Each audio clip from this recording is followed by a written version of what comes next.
Oi, gente, eu sou a professora Lígia de Direito Tributário e nós vamos começar hoje com o nosso curso.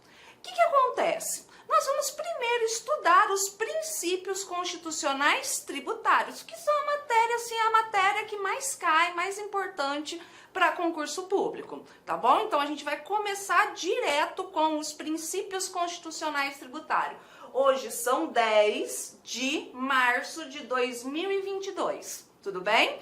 Por que eu gosto de sempre falar a data? Porque o direito tributário, ele muda todo dia a gente tem algo novo. Então a gente precisa ficar muito a tempo, porque sempre sai decisão nova, sempre sai lei nova, norma nova. Então a gente tem que tomar muito cuidado, tá bom?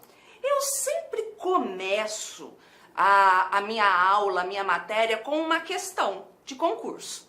E aí quando a gente estuda, eu encerro com outra questão de concurso. Por quê? Porque primeiro dá aquele choque, né? Ai, meu Deus, não sei nada, tô perdido. Aí depois que a gente estuda, você pensa assim, nossa, mas é tão simples. A ideia é essa. E aí vocês também já vão se familiarizando como que costuma cair em prova.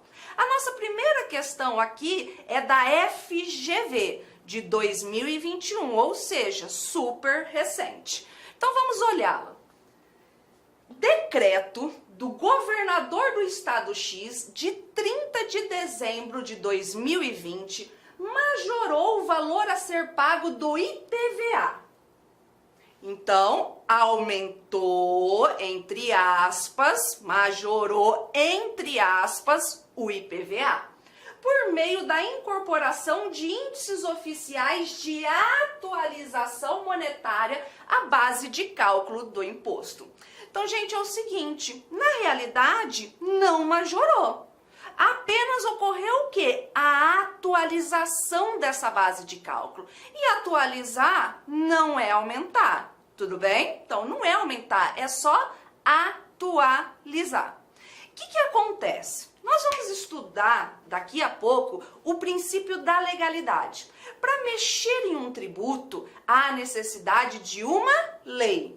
Contudo, nós temos exceções, tá? Nós temos exceções. O que acontece? E uma dessas exceções é justamente só a atualização da base de cálculo, porque não é aumento, então não precisa de lei. Pode ser por meio de decreto. Então tá ok aqui? Decreto, atualização da base de cálculo. Beleza, tá ok.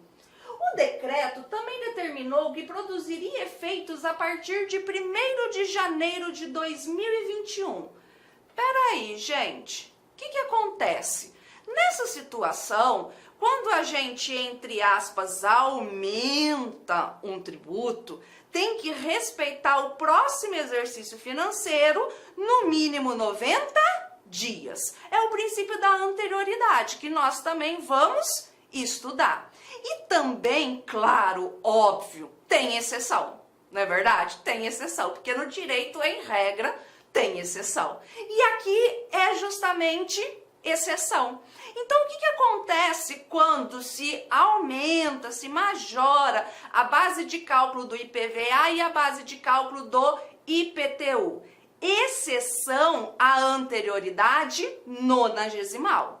Tem que respeitar o próximo exercício financeiro, 1º de janeiro, que tá aqui, respeitou. Mas não precisa respeitar os 90 dias. Agora, muito cuidado, que se for mexer nas alíquotas do IPTU, nas alíquotas do IPVA, aí sim tem que respeitar os dois princípios da anterioridade.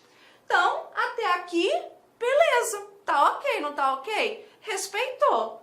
Diante desse cenário e à luz do entendimento do STJ, tal decreto, letra A, não viola o princípio da legalidade tributária nem da anterioridade tributária? Certa resposta.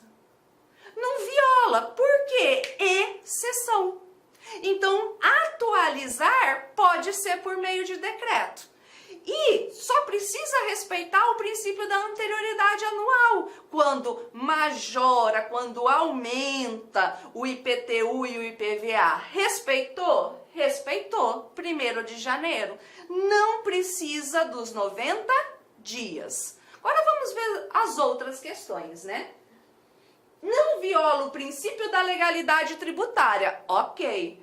Mas sim o da anterioridade tributária nonagesimal, falso. Por quê? Porque é exceção ao princípio da anterioridade nonagesimal. Viola o princípio da legalidade tributária? Falso, não viola, é exceção. Mas não o da anterioridade tributária? Verdade, né? Não viola. Viola o princípio da anterioridade tributária, mas não da legalidade tributária? Também não, né, gente? Viola o princípio da legalidade tributária e o princípio da anterioridade tributária? Não viola nenhum deles. Por quê? Porque exceção, tá? Então vamos lá. A gente vai passar aqui algumas horas estudando o artigo 150 da Constituição Federal, que é um dos artigos mais importantes, porque ele traz as limitações ao poder de tributar. O fisco, né, o Estado como um todo, ele tem o poder de tributar. Mas será que ele é ganancioso? Será que ele gosta de dinheiro? Eu acho que sim, né? A gente paga uma puta tributação. Então, realmente ele gosta.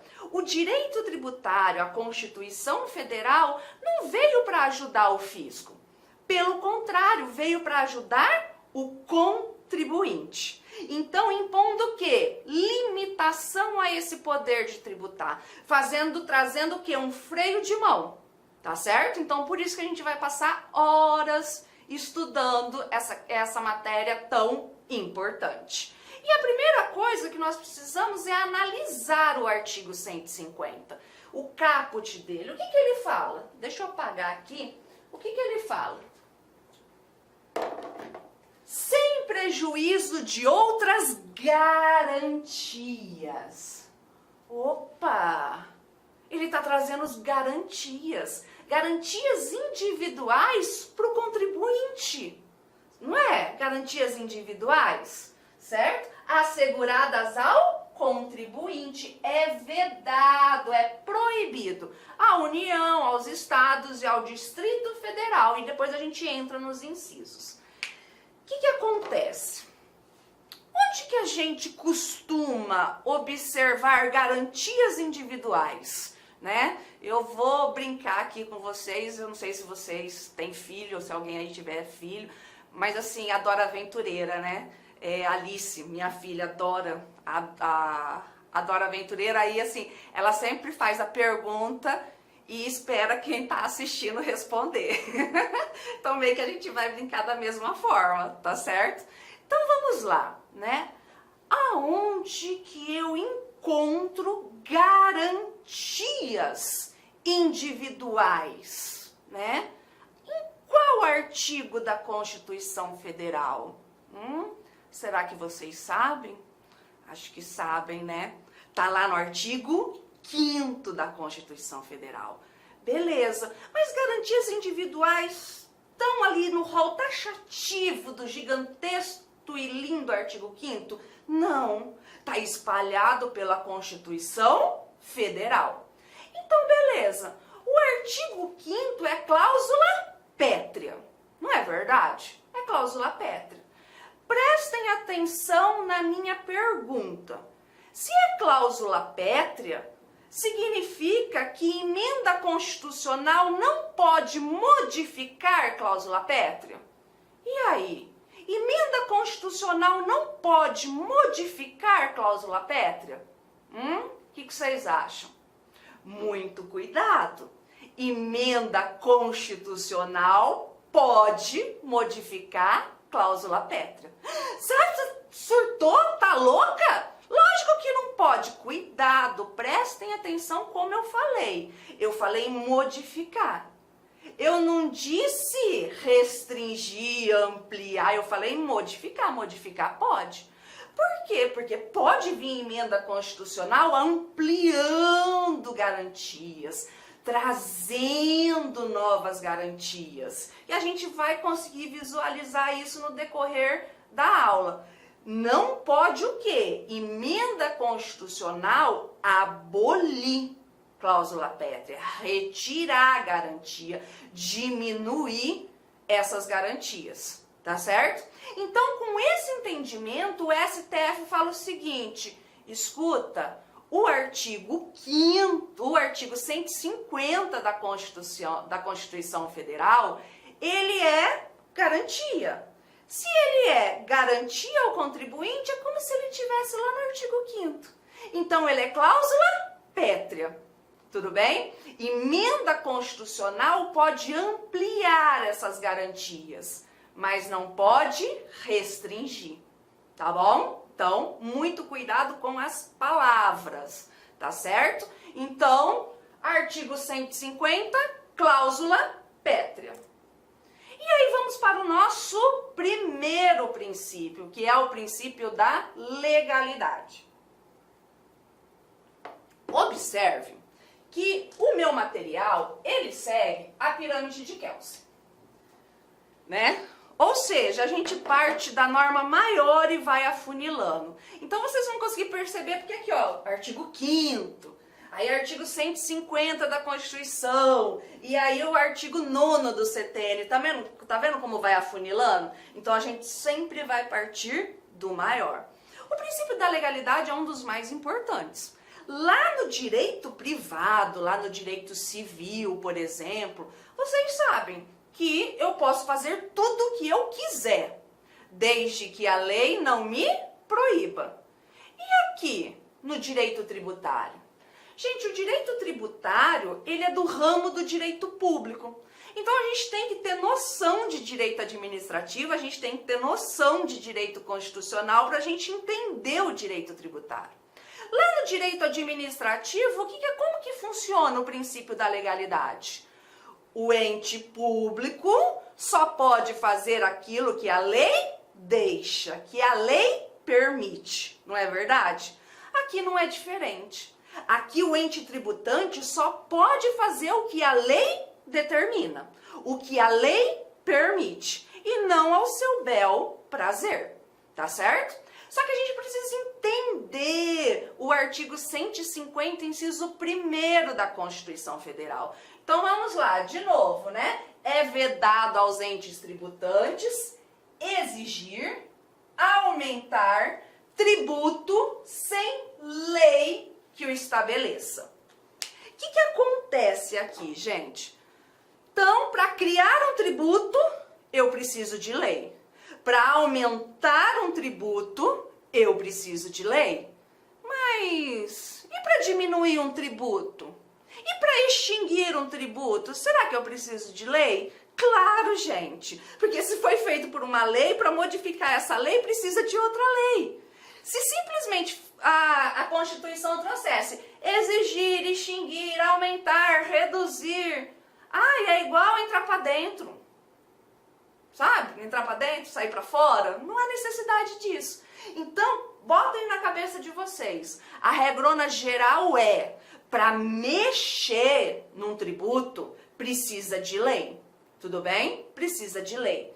Mas espera aí, basta lei? Basta lei, será? Será que basta lei?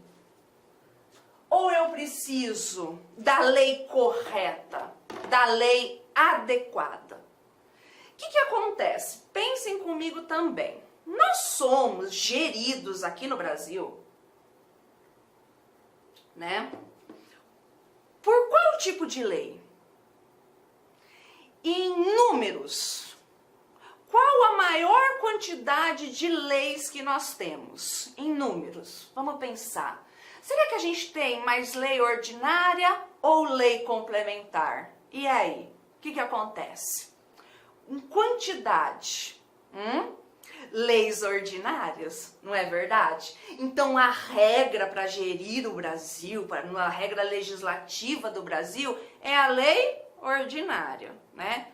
Safadinha, piriguete, ordinária. 50% mais um dos... daquele povo lá, vocês sabem quem são, né? Presentes. Lei complementar é diferente. Lei complementar, ela tem um quórum especial, né? 50% mais um de todo mundo, ela é mais difícil de ser aprovada. Por isso que nós não temos nem 200 ainda. Já a lei ordinária passa de 14 mil, não é isso? Passa de 15 mil já? E agora de cabeça eu vou ser bem sincera, eu não lembro em quantas mil nós estamos com relação à lei ordinária, tá bom? Então a regrona no direito tributário também é para instituir um tributo, para mexer num tributo, basta a lei ordinária. Ocorre que no caso do imposto sobre grandes fortunas, então, gente, para mexer em um tributo, igual eu estou conversando com vocês, há necessidade de uma lei adequada. Não basta simplesmente lei, não é verdade? E regra geral, no nosso ordenamento jurídico, nós somos regidos por meio de lei ordinária. Então, a regra geral é lei ordinária, não é? Nós temos muito mais leis ordinárias do que lei complementar. Então, aqui no direito tributário não vai ser diferente. Então, regra geral, basta lei ordinária. Ocorre que, por exemplo, para instituir o imposto sobre grandes fortunas, o empréstimo compulsório, os impostos residuais e as contribuições sociais residuais, não pode lei ordinária. Obrigatoriamente tem que ser lei complementar. Tudo bem? Então, não basta a lei, tem que ser a lei adequada para respeitar o princípio da legalidade. Então, não adianta vir a União e instituir o imposto sobre grandes fortunas por meio de lei ordinária. Por mais que tenha lei, vai ser inconstitucional, porque não é a lei adequada. Há necessidade de lei complementar. Ótimo, tudo bem. Pensem cá comigo, né? Eu tenho a lei complementar, ela é grande, ela é gigante, um quórum maior. Então, em tese, dentro dela, tá a lei ordinária? Em tese, tá, não tá? Por quê? Porque a lei ordinária, quórum menorzinho, pequenininho, né? Insignificante. Então, o que acontece? Se é obrigatório lei complementar, não pode medida provisória. Não pode lei ordinária. Não pode. Tem que ser lei complementar.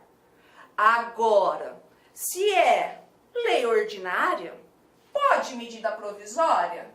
Pode. Porque medida provisória não é lei, mas tem força de lei. De qual lei? Lei ordinária. Vem cá, a lei ordinária não está dentro da lei complementar? Tá. Então pode por meio de lei complementar? Aqui pode. Não tem problema nenhum com relação a isso. Aí eu pergunto para vocês, será que lei ordinária pode revogar lei complementar? E aí, gente, será que pode? Vocês devem estar assim, agora ela surtou de vez. Eu sou surtada, mas não nisso daqui. Tá certo? Então pensem comigo. Imposto de renda. O imposto de renda precisa de lei complementar? Não, né? Basta lei ordinária. Então imaginem que venha uma lei complementar, tudo bem? Vem uma lei complementar que aumenta a alíquota do imposto de renda. Tudo bem?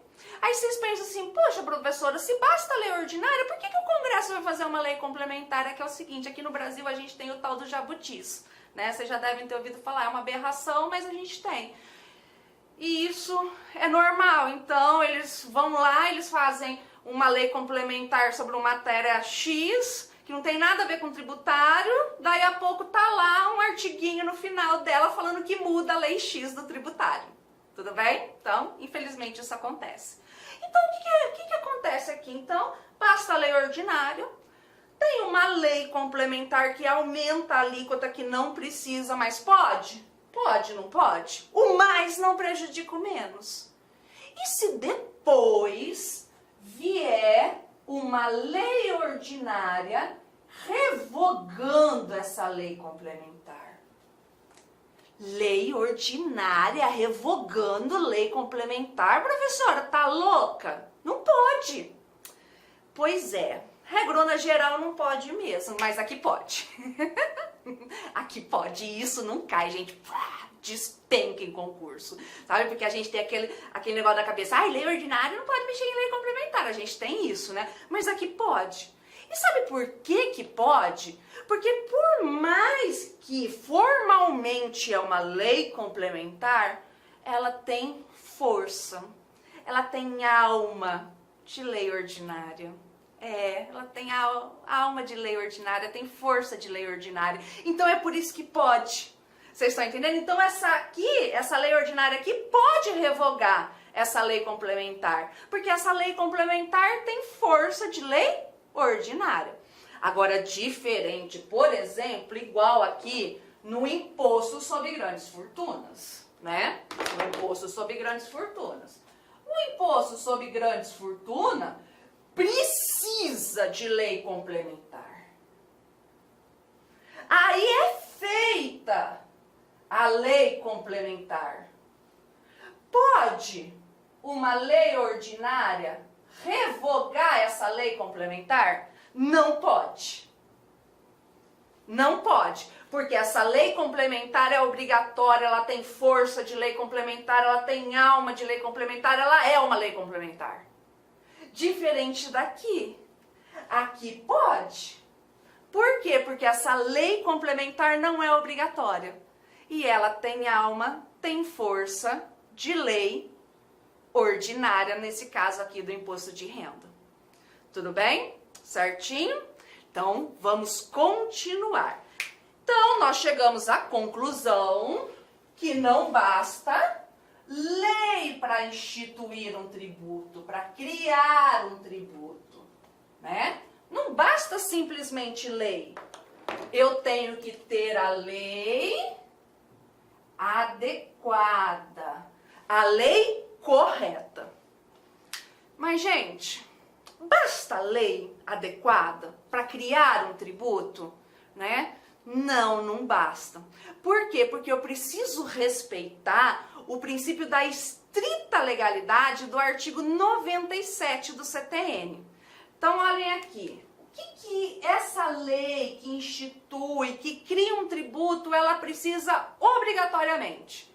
Ela precisa trazer fato gerador, sujeito passivo, base de cálculo e ou alíquota e multa.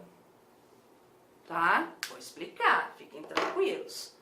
Então, precisa obrigatoriamente de fato gerador mais sujeito passivo, mais base de cálculo e ou alíquota e mais multa. Se faltar, né? Por exemplo, veio a União, por meio de lei complementar, instituiu o imposto sobre grandes fortunas. Só que essa lei não traz a multa, caso o contribuinte fique inadimplente com o imposto sobre grandes fortunas. E aí, essa lei está correta? Respeitou o princípio da legalidade? Não, não respeitou. Por quê? Porque feriu o princípio da estrita legalidade do artigo 97 do CTN, porque faltou a multa. E eu preciso de, no mínimo, esses requisitos. Ai, tudo bem, mas me explica, né, esses requisitos. A gente vai ter aula só sobre fato gerador, só sobre sujeito passivo, mas só para vocês terem uma noção.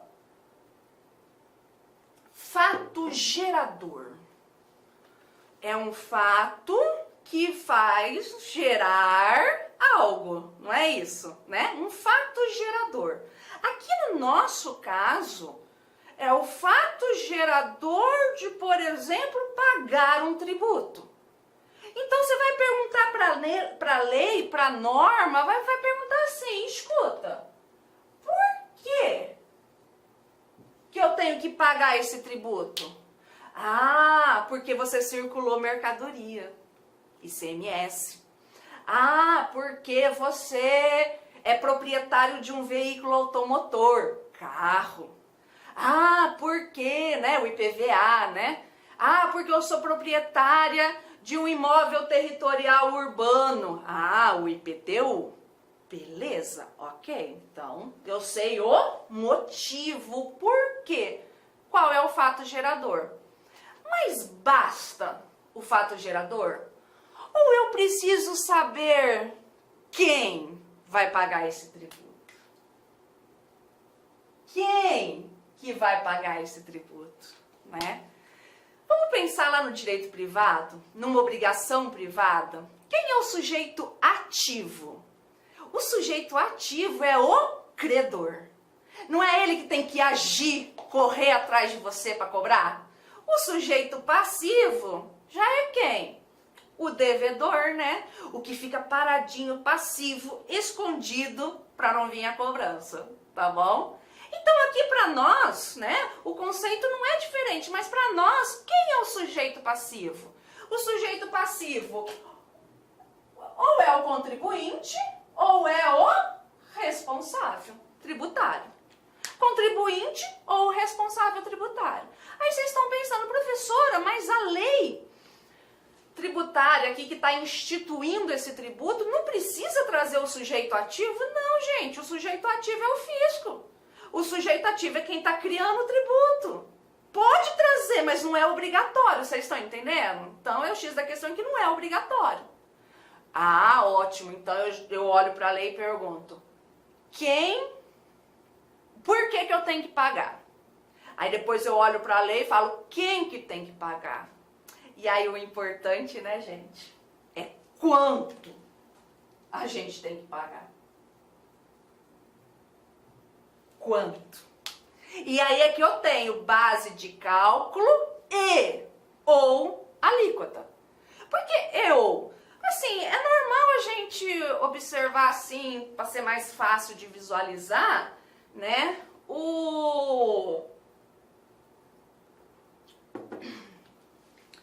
base de cálculo e alíquota. Então, por exemplo, eu tenho lá o imóvel. Então, o que acontece, né? Muito mais fácil a gente pensar em base de cálculo e alíquota. Então, imaginem, né, o imóvel territorial urbano, que incide o IPTU, que o fato gerador é o fato gerador do IPTU. A base de cálculo é o valor venal desse imóvel, que o município fala que ele, por exemplo, o valor venal dele é 100 mil reais. Aí ele traz, por exemplo, uma alíquota de 1%, certo? Que é o regrona. Ótimo, quanto que vai ter que pagar? R$1.000, né? R$1.000. Opa, vixe, coloquei zero demais aqui. R$1.000. Ah, deixa eu falar um negocinho pra vocês. Eu não sei matemática. Eu sou péssima em matemática. Mas como que você é tributarista e não sabe matemática? Eu não tenho que calcular tributo. Eu não tenho que calcular tributo. Por quê? Porque quem calcula tributo é a contadora. Eu sou casada com um e nem eles mais calculam. O programa faz tudo. Eu tenho que saber se a lei é legal ou não, se é constitucional ou não. Vocês estão entendendo? Eu não tenho que saber fazer conta. Então eu não sei nem a tabuada. Então às vezes eu vou fazer uma conta errada que vocês fazem a conta certinha aí na casa de vocês. Tá bom? Então o que acontece? Então, R$1.000, né? O valor desse tributo. Só que às vezes eu não vou ter base de cálculo e alíquota. Às vezes eu vou ter um valor fixo, por exemplo, uma taxa. Você vai lá reconhecer firma num cartório. Tá lá, sei lá, R$6. Aquele valor é fixo, não tem que fazer conta, não tem que fazer nada. Então, por isso que é base de cálculo e ou alíquota. Você está entendendo? Por causa disso, tá? Mas eu tenho que ter um quanto? Eu tenho que ter um valor nessa norma? Tenho. Senão vai ferir o princípio da legalidade. Ah, e eu preciso ter a multa. Gente, vamos lá. Né? Eu gosto de brincar assim, eu não sei nada de direito penal. Eu odeio direito penal, eu acho que direito penal é um sub-ramo do direito. Não me odeiem por causa disso, vocês podem me odiar por outros motivos, mas não por causa disso. Mas assim, por que será que eu não mato ninguém? Não é por falta de vontade. Mas por quê? Será que eu não mato ninguém? Porque eu tenho medo de ir pro inferno? Não, eu vou pro inferno. Isso eu tenho plena consciência. Será que é por causa disso? Não, né? É porque tem uma pena. Tem uma sanção se eu matar alguém. Ótimo. Multa é tributo? Multa é tributo? Não, multa não tem natureza jurídica de tributo. Multa é sanção. Multa é pena administrativa. Então vamos lá, gente. Imaginem o seguinte. Quem é que gosta de pagar tributo? Você gosta de pagar tributo? Quando chega o carnê do IPTU na sua casa, você fala, ai, nossa, coisa linda. Ai, tava louca pra chegar logo pra eu pagar, pra eu manter a máquina pública, fazer o meu lado social. Não, né? Ninguém gosta. Então, por que a gente paga o tributo? Porque é coercitivo, né? Se eu não pagar, vai ter multa, por exemplo. Agora imagine o seguinte tributo, olha, você tem que pagar o imposto sobre grandes fortunas. Tá, e se eu não pagar o que? Não, nada, não acontece nada. Quem que vai pagar? Ninguém. Então, por isso, né, que é tão, o CTN, ele é tão correto no sentido da obrigatoriedade da multa, tá bom? Então, recapitulando. Não basta a lei, preciso de uma lei adequada. E essa lei adequada que institui esse tributo precisa de fato gerador, mais sujeito passivo, contribuinte ou responsável, mais base de cálculo e ou alíquota, mais multa. Tá bom? Então, vamos continuar. E aqui está justamente o artigo 97 do CTN, que traz o que eu acabei de colocar aqui para vocês, que traz o princípio da estrita legalidade, tipicidade fechada ou reserva legal. E aí, né? O que eu falei para vocês? Que para mexer em um tributo, há necessidade de uma lei. Então, para mexer num tributo, há necessidade de uma lei. E para trazer benefício fiscal? Eu não estou mexendo num tributo? Eu estou mexendo num tributo, não estou? Tô. Então, se eu estou trazendo benefícios fiscais, uma isenção, uma remissão, uma anistia, há necessidade de uma lei. De uma lei específica, conforme o parágrafo 6º do artigo 150 da Constituição Federal. Você conhece a Constituição do seu estado? Bom, eu tô aqui no Mato Grosso, né, gente, né? Então, eu vou trazer para vocês como exemplo. Aí, se você for fazer um outro concurso, você não esqueça de olhar para a Constituição do seu estado. Aqui eu trago a Constituição do estado de Mato Grosso, que fala a mesma coisa, mas só para deixar bem firmezinho que precisa de uma lei para trazer uma isenção, por exemplo. Ótimo! Eu acabei de conversar com vocês, de falar com vocês com relação à regra geral. Mas o direito, né, é aquela coisa. Eu tenho regra, mas eu também tenho as exceções. E E o que costuma mais cair em prova são as exceções, não é mesmo? Então a gente precisa conhecer, a gente precisa decorar, a gente precisa entender. Não tem como fugir desse negócio, tudo bem? Então vamos lá, exceções ao princípio da legalidade. Primeira coisa que você tem que ter em mente é que para criar um tributo, vocês estão entendendo? Para criar um tributo, eu não tenho exceção. Precisa ser a lei adequada. Agora, para mexer na alíquota desse tributo, eu tenho exceções, tá? Eu tenho exceções, que é o caso do imposto de importação, imposto de exportação, IPI, IOF, CID combustível, ICMS combustível. Por favor, CID não é exceção, CID combustível, tá? CID combustível. ICMS não é exceção, ICMS combustível, que precisa do quê? De convênio, tá bom? Por ICMS vocês sabem que há necessidade de um convênio. Mas vamos entender, né? Vamos entender.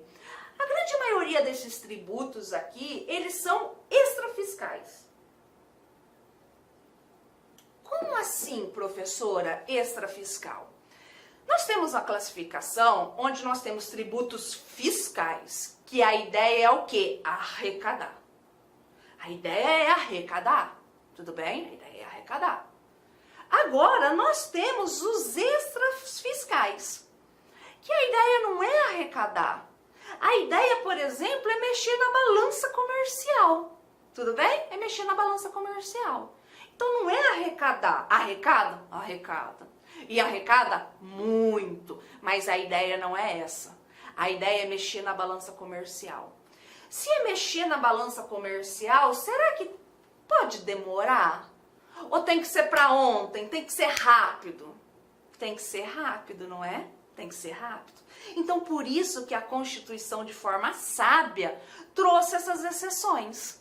Que, por exemplo, o presidente da República, canetada, por decreto, vai poder mexer nessas alíquotas. Tudo bem? Ele, por decreto, ele vai mexer nessas alíquotas, certo? Ou ele vai delegar, né? É possível que o chefe do Poder Executivo delegue a um dos órgãos do Executivo a função de modificar a alíquota.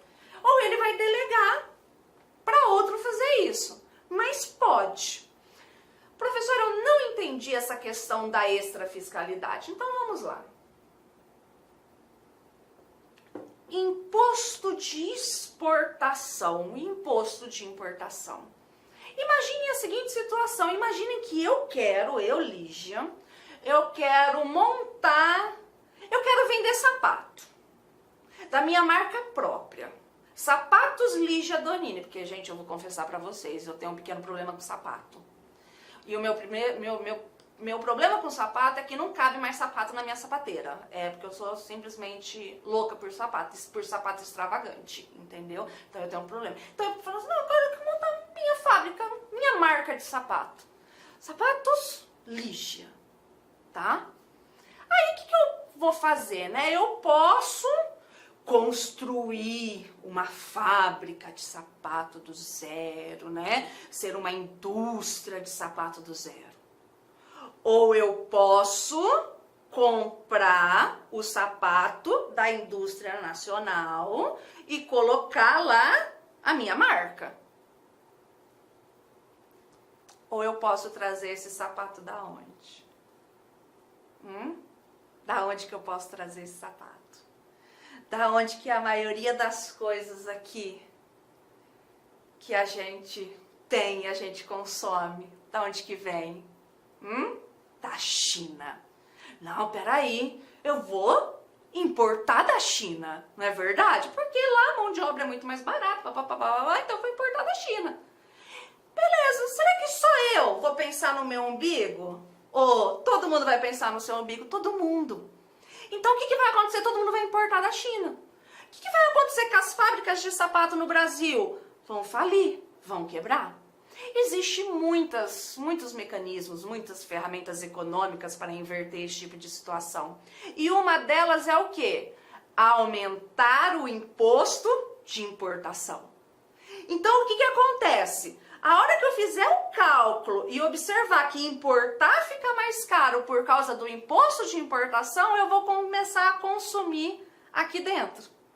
Só que, gente, imaginem que para aumentar esse imposto de importação, eu vou precisar, por exemplo, né? Eu vou precisar fazer uma lei, passar por CCJ, passar por Congresso, pela Câmara, pelo Senado. Gente, até acontecer isso, já fechou as fábricas.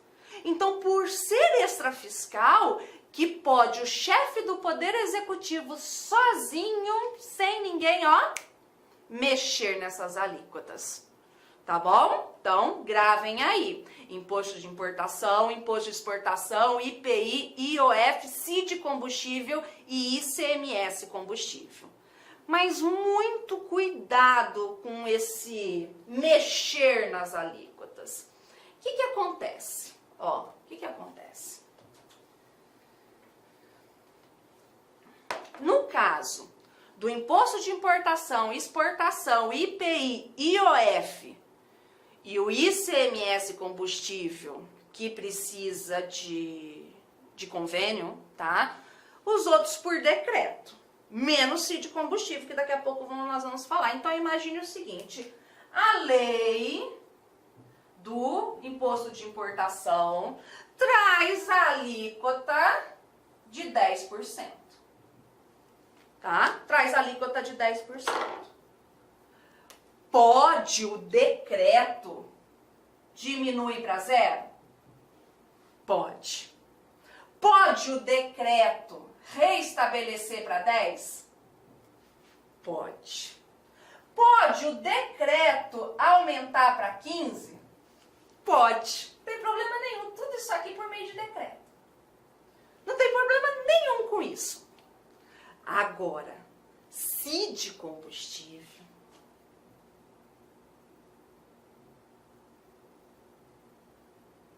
é diferente. CID combustível é diferente. Eu tenho a lei que traz, por exemplo, 10%. O decreto vai poder, por exemplo, diminuir para zero. Ou reestabelecer para 10%. Agora, aumentar a CID combustível não pode por decreto. Há necessidade de uma lei. Então, para ir para 15%, por exemplo, precisa de lei. Não pode decreto. Aqui basta decreto. Tá? Então, regrona geral aqui nas exceções. O chefe do Poder Executivo sozinho, por exemplo, por decreto, pode o quê? Diminuir, reestabelecer ou aumentar. Mas no caso da CID combustível, só pode o decreto, o chefe do Poder Executivo, diminuir ou reestabelecer. Se for aumentar, precisa de lei. Então, tomem muito cuidado com relação a isso. Ó, tá escritinho aqui, apenas poderá ser reduzida ou reestabelecida. Lei, né, para aumentar, vai haver a necessidade de uma lei.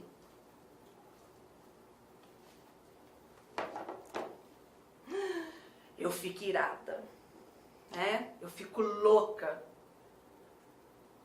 quando o STF cria novas exceções ao princípio da legalidade. Eu fico louca com relação a isso. E aí, ele cria. O que ele fala? Ele fala que se a lei trouxer do tributo X um parâmetro assim, pode ser de 10% a 20%, aqui no meio pode ser mexido por meio do chefe do Poder Executivo, mesmo não estando nas exceções. Tá? Então, quando houver esse parâmetro, o chefe do Poder Executivo vai poder mexer aqui entre o mínimo e o máximo, segundo o STF. Beleza, ótimo. Temos mais exceções? Temos. Que é o caso da obrigação acessória. Vamos lá, gente, vamos lá. Deixa eu colocar aqui para vocês. O que acontece? Nós vamos ter aula só sobre obrigação tributária. Mas só para vocês terem uma noção para entender isso daqui. No direito tributário, eu tenho a obrigação tributária. Eu tenho a obrigação tributária principal, que é de pagar o tributo. E eu tenho a obrigação tributária acessória, que é fazer ou não fazer, para ajudar na fiscalização e na arrecadação do tributo. Então vamos lá, nós estamos em época de declaração do imposto de renda, né? Eu vou fazer a declaração do imposto de renda para depois, em tese, pagar o imposto de renda. Então, eu vou fazer a obrigação acessória de declarar a renda para depois, em tese, pagar a obrigação principal do imposto de renda. Tudo bem? Para estabelecer essa obrigação acessória de você ter que fazer algo, não precisa de lei.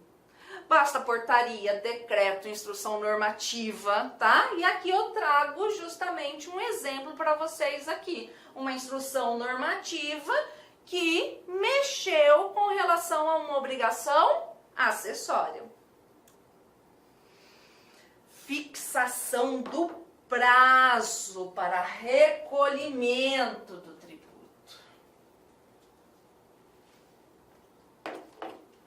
É outra exceção. Então vamos imaginar o seguinte. Uma coisa é você criar um tributo. Outra coisa é você só mexer no prazo para pagamento desse tributo. Você não está aumentando esse tributo, você não está diminuindo esse tributo, você está mudando o prazo para pagar. Antes você pagava dia 15, agora é dia 5. Ou antes era dia 5, depois foi para o dia 15, né? Nessa época de pandemia, não houve algumas mudanças do pagamento do tributo em alguns municípios, estados, mesmo na esfera federal? O que acontece? Só mudou o prazo para pagamento. Então, pode ser por meio de um decreto? Pode. Mudança de prazo para pagamento não precisa respeitar o princípio da legalidade, tá certo? Pode ser por meio de decreto, não tem problema nenhum. Aí aqui eu trouxe um exemplo de uma lei de 2017 aqui do estado de Mato Grosso, de um decreto, tá vendo que é um decreto? Tá? Tá observando que é um decreto? O que esse decreto fez? Mudou o prazo para pagamento do ICMS na época, tá? Eu não tenho como explicar toda essa história aqui para vocês, mas quem sabe algum dia a gente se encontra num boteco e eu consigo sentar e explicar essa jossa aqui para vocês. Ainda mais quem não é aqui do estado de Mato Grosso, tá? Então o que acontece com relação a isso? É um decreto. Só modificou o prazo para pagamento. Não tem problema nenhum. Pode, está ok. Agora, a súmula vinculante a súmula 160 do STJ. A súmula 160 do STJ cai? Será que ela cai? Ou será que ela não cai? Gente, ela despenca. Ainda mais se a banca é da FGV. Assim, a FGV, ela tem verdadeira adoração pela súmula 160, ela vive cobrando. E a gente até respondeu uma questão agora nessa aula, não foi? Tem tudo a ver com a súmula 160. Aí eu pergunto pra você, atualizar é aumentar? A correção monetária é aumento? Não é. Tudo bem? Não é. Você está só corrigindo, atualizando o valor monetário. Tão somente isso. Não é aumento. Se não é aumento, não precisa de lei. Basta, por exemplo, decreto. Agora, muito cuidado, tá? Ao ler a súmula 160. Vamos ler. Eu não sou muito de ficar lendo o que tá aqui no slide, não, para vocês, porque a ideia não é essa, né? Eu ficar lendo, ler, você lê. Então, vamos lá. É defeso. Defeso não é o marido da defesa. Ai, professora, que piada mais sem graça. Pois é, mas eu sempre faço ela. Então, o que é defeso? É proibido. É proibido ao município atualizar o IPTU mediante decreto. Ops! Professora, mas a senhora falou que pode atualizar por decreto? Pode. Mas aqui tá falando que não pode. Termina de ler, tá? Termina de ler. Então, é proibido ao município atualizar o IPTU mediante decreto em percentual superior ao índice oficial da correção monetária, né? Porque se ele está atualizando no índice superior, ele está atualizando, gente, ele está aumentando. E para aumentar, precisa de lei. Essa é a regra geral. Ainda mais para o IPTU, ele não está lá nas exceções, o IPVA não está lá nas exceções, tá? Aqui, para atualizar, então, gente, para atualizar a base de cálculo, eu não preciso de lei, basta decreto. E aí eu trouxe aqui um exemplo aqui de Cuiabá, com relação ao IPTU de Cuiabá, só para vocês terem uma noção. Então, observem aqui comigo. O que o Código Tributário do município de Cuiabá, no artigo 149, fala? Fala que vai atualizar as bases, né, por meio do IPCA. Então, beleza. A pirâmide de Kelsen, não é? A pirâmide de Kelsen, ó. Vamos voltar aqui, ó. O CTN fala que não é majoração a atualização da base de cálculo.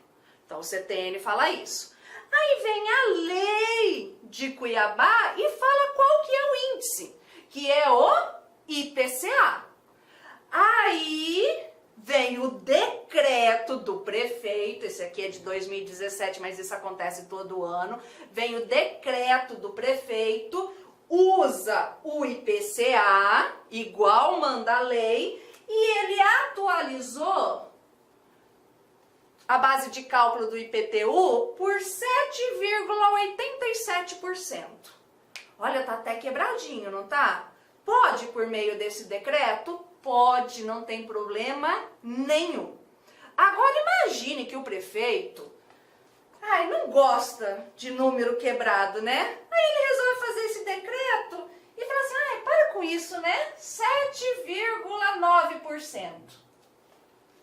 Poderia, por decreto, arredondar? Não. Por quê? Porque não é esse o índice. O índice é 7,87%.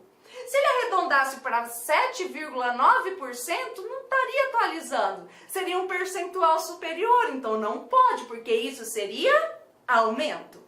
Então, atualizar pode, tem que seguir o índice. Se aumentar um pouquinho, é aumento. Precisa de lei, tá bom? Então, esse é o raciocínio que vocês precisam ter. E aí, outro STF, né? Que não viola a legalidade quando tem o teto, igual eu estava falando para vocês. Então, a lei vem e traz um teto. O chefe do Poder Executivo pode brincar, pode mexer aqui nesse teto, tá bom? Então, não tem problema nenhum com relação a isso. Então, superamos o princípio da legalidade, superamos o princípio da legalidade. Agora vamos olhar para o mega power princípio da não surpresa. A maioria da doutrina, né, traz separadinho.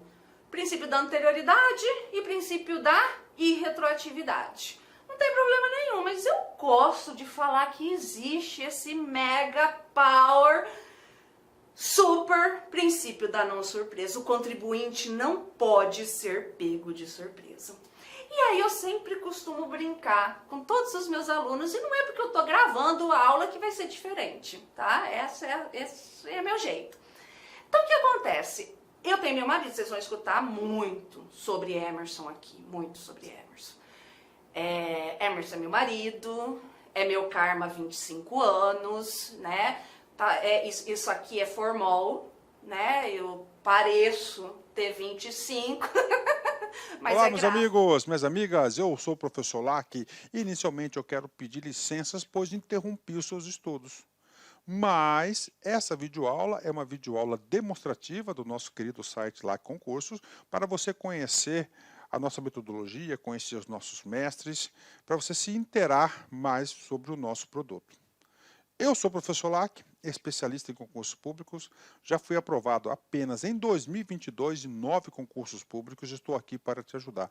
Inclusive, um desses concursos que eu fui aprovado foi exatamente esse concurso de fiscal de tributos do município de Poconé, que ocorreu, salvo engano, em maio de 2022. Eu fui aprovado em segundo lugar, não tomei posse, não preencheu quantidade de vagas, aí teve bastante inscrito no concurso, e agora realizar outro concurso. Mas galera, é o seguinte, você quer passar no concurso, mas passar de verdade, sem auto-engano, venha, faça o nosso curso, se matricule, cumpra as nossas orientações pedagógicas, que eu tenho certeza absoluta que você vai ser aprovado. Aliás, eu não posso falar isso, mas eu tenho certeza que você vai fazer uma excelente prova, vai ser um divisor de águas, tudo bem? Então vem comigo, vem estudar comigo, professor Lack. Forte abraço, fique com Deus. Tchau, tchau.